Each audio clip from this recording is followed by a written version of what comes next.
With the console release finally coming out and version 1.0 going to stable on PC, there's a lot of new people joining 7 Days to Die who have never got to work with the electricity in the game before, so I thought I would show you guys the basics of how it works. First thing you're going to need is a wiring tool. Now these are pretty easy to find. You can find them all over the place just from basic looting. I usually have so many of these that I end up just scrapping them down or selling them. But if for some reason you can't find one, you can make one early on with a little bit of forged steel and mechanical parts at a workbench. So the wiring tool is how you're going to go about connecting everything. Secondly, the thing that you have to look at under your crafting skills down here under electrician is this shows you at what levels you're going to unlock everything. You've got 4 different tiers of things that you can unlock as you read the Wiring 101 magazines. So for the tier 1 basic electricities, this is where you learn how to make the generator banks, the wire relays, the switches, light bulbs. Tier 2 is where you get different kinds of sensors. 3, you can learn how to make the battery. And 4, you learn how to make the battery bank, the powered hatches, the powered doors, etc. Now, if you want to increase your chances of finding the electrical stuff or the Wiring 101 magazines, you go under the intellect tree down here to advanced engineering. And as you level up and you get skill points over here, you can increase your advanced engineering skill level all the way up to level 5, and this will increase the chances of finding things when you're looting them. So now that we know how to go about learning the things and using the wire tool, let's look at the power sources. The first one you're going to get in the game to make yourself is the generator bank. The generator bank relies on using gas and engines to generate power. Both of these you can find just from wrenching apart cars on the side of the road. You wrench them apart, you get all kinds of parts, but you have a chance to get an engine, get gas from it, you'll get batteries for the next part that we're looking at. So wrenching cars is how you'll get a lot of the things that you need for this. Now each engine you put in will give you a certain amount of output power. Each engine that you use in here will give you 50 watts. You can run it on just one engine, but the maximum output is 50 watts. So every engine you add gives you all the way up to 300 watts. And then you need to have gasoline, which again you can find by wrenching apart cars, looting trash cans, or even finding gas stations with working pumps and just loot those. Or of course you can buy these from traders. And then you turn it on, and now you have something that generates up to 300 watts of power. The next one that you'll get to use is the battery bank. Now this one, I'm not quite sure why it's been moved so further down the row for unlocking, but this one is one that we end up using a lot more than the generator bank just because you seem to find these a lot easier. These require car batteries to generate power. And again, you can either buy these, you can learn to make them eventually, or you can just find them by wrenching apart cars. There's 6 different tiers of batteries, level 1 to level 6. The level 1s will give you 29 watts of power, the level 6s will give you 50 watts of power. And you can mix and match what quality of batteries we have in here to have all 6 slots filled, and each one adds up to give you a total maximum power. And we'll turn that on. Now, with the generator bank and the battery bank, you can just leave them running all the time. If nothing is pulling any charge from this, nothing is connected to it, it won't use any of the gas. It'll sit here and just run indefinitely. Same thing with the battery bank. As long as nothing's being charged, it won't degrade any of the batteries. If you start hooking something up to it, down here the little colored bar that's underneath it, that's kind of like its durability bar. You'll see it slowly starting to get smaller as it's starting to drain the power.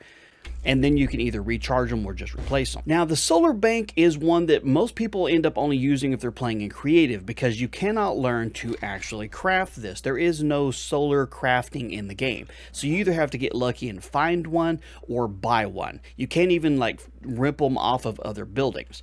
But the solar banks rely on, obviously, solar power, and they use these solar cells. Similar to the car batteries, these have a durability rating of 1 through 6 on here, and each one gives you a different amount of power. Level 1 gives you 17, level 6 gives you 30 watts, and again, you can mix and match these to get a total maximum output here. Turn it on, and as long as the sun's out, this will be generating electricity. But again, you cannot craft these, so we don't end up using them that often. Now, a little bit of a trick is that you can use the battery bank as a battery charger. So when your batteries start going down in degradation here, instead of just replacing them or having to craft another ones, you can charge them. So here's what we normally do. Using the wire tool, if you right-click something, you'll connect a wire to it. Right-clicking is how you connect things to it. If you left-click, it'll cancel what you're doing and disconnect it. But you right-click to the generator bank and connect it to the battery bank. And now these two are connected. As long as you have the wire tool in your hand when you're looking at anything electrical, you can see the direction the electricity flows. If you deselect it, you can't see the wire, it's hidden. So with this out, you can actually see all the wiring. As long as the generator bank is on, it's turned on, and the battery bank is turned on, if this is powering absolutely nothing, as in nothing is connected to it or anything that's connected to it is turned off, the generator bank will recharge the batteries that is in here. So a lot of times what we'll end up doing if we need batteries for other devices or at our horde base is we'll set up this same exact setup at our home base, a generator bank and a battery bank, and then we just throw our batteries in here, turn it on, leave nothing connected to it, and it recharges them. So then you can just turn off, take the battery out, put another battery in, turn it back on, and as long as it's not drawing any power, it will recharge them. It works the same way with the solar banks. You can connect the solar bank to the battery bank, and as long as the sun's out and this is drawing no power from anything, it will recharge them as well. Now you'll notice you can only connect one at a time here. You can't connect these two together, and you can't connect the solar bank to the generator. It will not let you do that. These are both parent connections. This is kind of a child connection. The next up is the connections in the game. This is a way to extend the power that you're trying to move along. We have the switch that you can learn to craft as well, and the switch works exactly like you think it would be. You connect a power source to the switch, and now you have an option to turn it on and off. You turn it on, you got a green light. You turn it off, you got a red light. By turning the switch on and off, you can allow yourself to be able to connect everything to the light switch. That way you can leave the power source on as much as you want to, and you turn the light switch off, and now it's no longer drawing any power from there. Instead of just directly connecting this to a device or a trap or a light, you connect this to the light switch, and then you can power everything on and off just by turning a switch on and off. Makes it a lot easier, and like I said earlier, that way if you wanted to leave, say you had this connected to your battery bank instead of the generator, right at the moment, see the light switch is off, so anything connected to that's not drawing any kind of power. So this would absolutely recharge the batteries. Now every item in the game that you can connect electricity has to draw a certain amount of power. Like the light switch has 1 wattage of power it draws. You can see it's a yellow 1 watt. When the light is yellow, it means that it is receiving actual power. You can see this one requires 1 watt, but it's gray. It has no power going to it right at the moment. This is a wire relay. The only thing this does is it allows you to extend how far you can connect things. There is a certain distance that you cannot exceed when you're trying to connect items. So if you're trying to connect beyond a certain distance of where it'll go, which is about 15 blocks if you stretch it out, it goes a long ways. But if you're just a little bit too far between the two different items you're trying to connect, you can use relays to extend it. It uses 1 watt of power, and it just extends how far you can connect things. Several versions ago, I tested it out, and using relays and power sources, I was able to connect a generator and a battery bank on the boundary of one side of the world, used a whole bunch of relays and connected all the way to the other side, and still was able to power it. So as long as you have enough power, you can use an indefinite number of relays. Now the timer relay works a little bit differently. As you see when you look at this, you have an option to interact with it. From within inside, you see you have a start time and an end time. It works exactly like you think it does. When the in-game clock matches these two times, or matches the start time, this will get power. So let's have a look at this. I'll connect the battery bank to this one. So right at the moment, it's got power going into it, but it's not within 2200 to 4 o'clock over here in the game. So if anything was connected to it, there would be no power outage. So if you wanted to use this to, say, light up your base so that at night the power automatically kicked on and the lights came on, then you could set this, I have it like 10 o'clock in the morning, or 10 o'clock at night to 4 o'clock in the morning. It'll turn on and off automatically. So that's what the timer relays work with. Now going back to what I was saying about how being able to tell if something has power is whether the number is yellow or not. Like right at the moment, the switch has power going to it and it's connected to the relay, but the relay doesn't have any power because the switch was off. But now when you look at it, now the number is yellow. And also, if you go back to your power source, you'll see the maximum output that I showed you earlier and how much power is being used. It's only using 1 watt of power right now because only one thing is connected to this one right over there. But if we go to the solar bank, it's using 2 watts of power and out of its maximum 140 watts because I have 2 things connecting it. Does Does that make sense? Okay, the next important thing to keep in mind is that each of the different kinds of connections you have can only have up to a maximum of 9 connections using the wire tool. So you can see I have a switch right here at the moment, and I have 9 different lights connected on the wall here. If I try to connect a 10th light bulb, it'll tell me that I've reached the maximum. So you can only have 10 from every device, but you can kind of cheat it a bit. If you connect, let's say, this light to this light, now I've daisy chained this one. So from this one, I can connect 9 more, and it'll daisy chain all the way through here. So now this one could actually connect to another device if I wanted to, because it's only connected to 8, and this one's got 2 going off of it. So hopefully that makes sense here, is that you can only connect one device to up to 9 at the same time, but then you can daisy chain off of things. So like this can go to this. So now this one device here has 3 things connected to it. 1, 2, 3, and the switch now only has 7 things connected to it. So this could technically connect to 2 more things. Now, of course, the more things you have connected when you turn them on, it's going to draw a lot more frame rate in your game. It's going to make it kind of lag out a little bit. So you don't want to have too many things in one general area. It's just the way it works out. So we'll connect you over here. Connect you there, and now you can see that this is drawing 1 watt of power. Let me disconnect that real quick.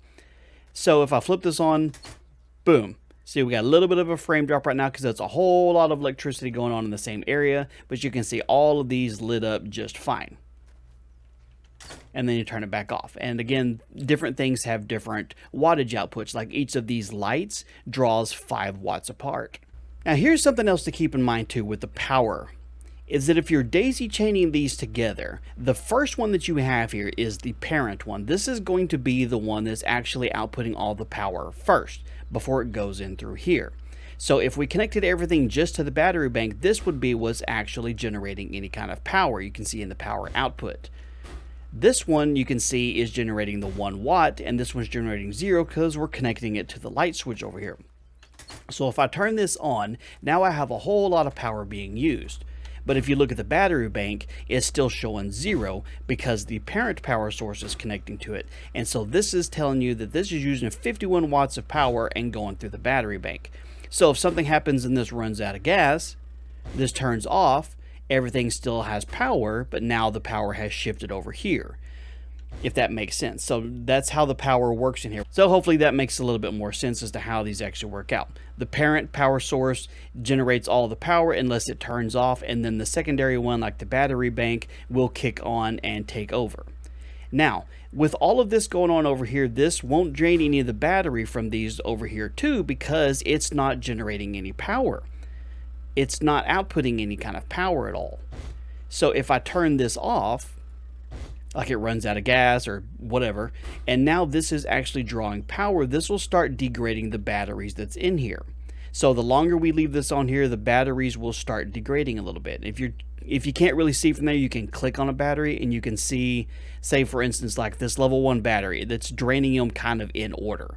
So you can see how that bar right there has gone down just a little bit compared to the level 2. So then if I turn the generator back on, this is no longer going to be degrading the batteries at all, but it's still drawing a power there. So if I wanted it to recharge, you turn the lights off. Now this is no longer generating any kind of power, and so if you look at the battery here, this generator is now charging it back up again. See, you can see that battery is full. Now the way these work is they have a criteria they have to be met. Like for the pressure plates, obviously you stand on them and then it opens up the circuit to go between this and whatever you have connected to. With the motion sensor, it's a security camera. So whatever you see within this little cone of view here will actually activate it. So for the motion sensor, if you press E on it, you'll see you have different ways you can set this up here. You can so that it'll target yourself in case you want to have like a motion sensitive door. You can target allies, people in your party, strangers who are humans that are playing in your world that aren't actually zombies but not on your team, and then actual zombies itself. You can make it so it instantly powers on as soon as you trigger it, or you can add a little bit of a delay. So you can see now that I have power run to this going from all the way to over here. If I walk into the cone, see it turns green on the camera right over there and it follows me around. See, red as it has no target, green as it has a target. And since I have it enabled in order to be able to target me, If I turn that off, now if I walk back and forth, then it won't actually target anything. But as long as it has power, you can see down here where the camera preview is. If you left click it, you can rotate the direction you want the camera to look based on where the little red dot is kind of the center of the cone. So if you want to have it so that it's facing up, in case you have, say, like turrets attached to it, though you want to go after just birds, that's a good way to go about doing that. Have it point at the ground right next to a door in case you want to have like a motion sensitive door, or you can kind of just put it out over the horizon there. And when you back out of it, it'll leave the camera pointing that direction. And again, it'll activate whenever anything walks in front of it. The trigger plates work kind of the same way. So I got power to it right now. If I wanted to connect it from here, let's say to this light bulb, now when I step on it, the light comes on and off. And again, if I wanted to leave it so that it stayed on for a little bit longer, I step on it, and I step back off, it'll stay on for however long it's delayed before it finally turns off. So if you wanted to use it for power doors or electricity for a light source or something, that's the way to go about doing that. Same thing works with the 1x1 plate. This is just connected to show you how it works out.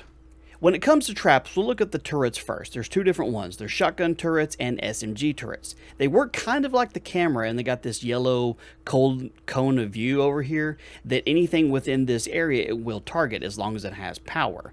And again, if you have the wire tool in your hand, you can see that cone of view, but if you put your wire tool up, it goes away. So with it having power on here, you can select kind of exactly like with the camera. Select who you want it to target. So if I wanted to target me, if I roam around over here, now it'll snap onto me and follow around. It has no ammo in it right at the moment, so it's not trying to kill me, but it will actually follow me around. Same thing as it worked with the camera. Turn it off. Now when you put ammo in either one of the turrets, you have to make sure to click the lock ammo button, because if you don't, it won't shoot anything. Keep that in mind. Some people forget that. Put all the ammo in there you want to, and then lock it, and it'll shoot when it targets anything. Similar to the security camera, you can click on this preview window and change the direction you want it to look. So if you wanted to be able to angle it down off a building or up in the sky so that it, targeted any of the kind of birds, it'll stay that way, and now its cone of view has changed upwards. Another electrical trap is the blade trap that you can learn how to unlock here. Now this one is much easier if you put it on the switch so you can turn it on and off. If you just straight up connect it with power, it just runs all the time. Now the durability things go down really good. These are fantastic to use on Horde Nights. They do a lot of damage.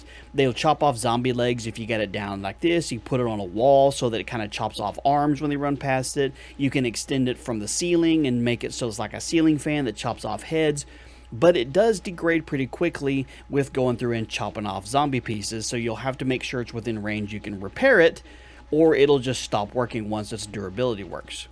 Another useful trap is the electrical fence post. This works exactly like you think it does, kind of like a hot wire, in that you wire these connections together with the wire tool, same thing as usual, and it has to go in sequence, like this one is going to this one. You can't make this one all of a sudden go to this one. If you try to do that, it'll disconnect from the first one. It has to go in a line. So you want to make sure that they're all flowing in the same direction, or it will just disconnect them. So you get it going like that. And then when you connect this to a power source as well, now it will shock the crap out of you if you walk into it. With the electrical fences, you can't go in and turn it on and off so that it doesn't shock you. It doesn't work that way. It will shock anything that wanders into it. Zombie, wildlife, humans, whatever. It'll shock the crap out of them. And then as things are getting electrocuted, these will degrade, and you'll have to repair the posts. If it gets all the way down to the point where it starts sparking, then you know it's starting to fall apart, and you're going to have to try and repair it using a repair tool. The next kind of trap is a dart trap. You don't use these too often. I don't use these too often just because they shoot steel darts out of this center hole right here. So if anything's not lined up perfectly with it, it doesn't really hit that well. But if you line up an entire wall with these things, it will decimate absolute zombies here. So you put in the darts in here, make sure you lock it. And this is one of those that you would put in with like the security camera or the pressure plate like right in front of it. So if a zombie walked over in front of it, it would trigger the plate, turn that on, and it would start shooting darts at it, and then as soon as they walked off, it would stop. Because if you just connect this straight to a power source without any kind of trigger in between, it'll just shoot until it runs out of ammo. So the dart traps can be kind of useful. You can rotate them so they shoot straight up and straight down if you wanted to use it for floor or ceiling defense. But as long as it has power, it'll keep shooting. So definitely put either a security camera or a motion or a trigger plate on it, or it'll just shoot until it runs out of power. The last thing we have here is the tripwire posts. These wire up exactly like the electrical posts do here, except for they don't generate any kind of electricity. All they do is it's a tripwire. So if you have a power source going to it, now you have a tripwire here. All it does, you can hear it. When you go through here, it works like a tripwire trap. So if you had this connected to the dart trap over here, when you activate this or something standing in it, you can hear the dart trap is working. It's making a clickety clickety. So that's how the tripwire traps work. If you wanted to have it so that if somebody walked in front of your gate here at home or something, it would turn on an alarm or trigger a trap or turn on a light or something. That's a good way to kind of do that, is using the tripwire traps. These are really low on durability. They're just like wooden sticks basically in the game. So if zombies decide to run over and jump up and down on them or trip over them a lot, their durability go down kind of fast. But they're really nice to have for kind of an alarm system. Well, there you have it, guys. Hopefully that wasn't so complicated that you got completely lost. Hopefully that explained things well enough for you to understand how the basics of electricity work. Obviously, there's a lot more complex things you can do with this. You kind of just get creative. But hopefully that gave the new people in the game a good insight as to how electricity works in the game. If I missed something or you have a question about something, leave it in the comments, of course. If you enjoyed the video or find it useful, leave a like on it. And of course, if you're new to the channel, make sure you subscribe so you don't miss out on future videos. Thank you guys so much for all the support. You all have a wonderful day. I'll talk to you later.